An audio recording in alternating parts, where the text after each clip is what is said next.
26 December 2025 দেশের সবকটি শীর্ষস্থানীয় জাতীয় দৈনিকের প্রধান আলোচ্য বিষয় হয়ে উঠেছে তারেক রহমানের প্রত্যাবর্তন। দীর্ঘ সময় নানা ধরনের বাধা ও নির্যাতন সহ্য করা এ নেতার এমন শক্তিশালী প্রত্যাবর্তনে সমর্থক ও জনতার উল্লাস উঠে এসেছে বিশ্বসেরা গণমাধ্যমগুলোতেও।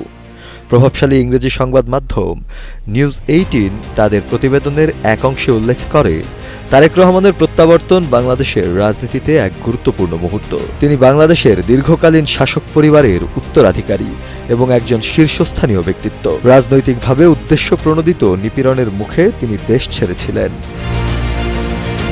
এদিকে জার্মান ভিত্তিক প্রভাবশালী সংবাদ মাধ্যম ডয়েচে ভ্যালি তাদের প্রতিবেদনের শিরোনামে লিখে, নির্বাসিত বাংলাদেশি নেতার প্রত্যাবর্তনকে স্বাগত জানালো বিশাল জনতা।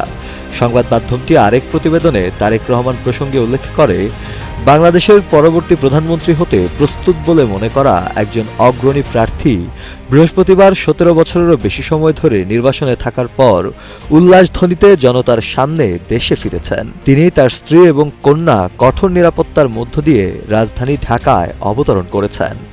তাই এলো ইনোভার, যেন আপনি লাইফে থাকেন রেডি প্রতিদিন। Innova, designed for now. Britain ভিত্তিক বহুল পরিচিত গণমাধ্যম বিবিসি তাদের প্রতিবেদনে উল্লেখ করে, আওয়ামী লীগ ক্ষমতায় থাকাকালীন তারেক রহমানের বিরুদ্ধে বিভিন্ন অপরাধমূলক তদন্ত শুরু হয়েছিল, কিন্তু এই শাসনের পতনের পর তাকে সকল অভিযোগ থেকে অব্যাহতি দেওয়া হয়েছে। অন্যদিকে কাতার ভিত্তিক শক্তিশালী গণমাধ্যম আল জাজিরা একটি শিরোনামে উল্লেখ করেছে, বাংলাদেশের বিরোধী দলীয় নেতা তারেক রহমান 17 বছর নির্বাসনের পর ফিরে এসেছেন। সেই প্রতিবেদনের একাংশে সংবাদ মাধ্যমটি জানায়, রাজধানীর বিমানবন্দর থেকে অভ্যর্থনা স্থল পর্যন্ত লক্ষ লক্ষ সমর্থক লাইনে দাঁড়িয়েছিলেন, দলীয় পতাকা উড়িয়েছিলেন এবং প্ল্যাকার্ড, ব্যানার ও ফুল নিয়েছিলেন এবং সমর্থকরা তারেক রহমানকে স্বাগত জানাতে স্লোগানও দিচ্ছিলেন। বিশ্ববিখ্যাত সংবাদ মাধ্যম রয়টার্স তাদের প্রতিবেদনে জানায়, প্রায় 17,50,00,000 মুসলিমের দেশে যখন নোবেল পুরস্কারপ্রাপ্ত মোহাম্মদ ইউনূসের নেতৃত্বে অন্তর্বর্তীকালীন সরকারের অধীনে একটি সংবেদনশীল নির্বাচনের সময় এসেছে, ঠিক তখনই তারেক রহমানের এই প্রত্যাবর্তন হলো।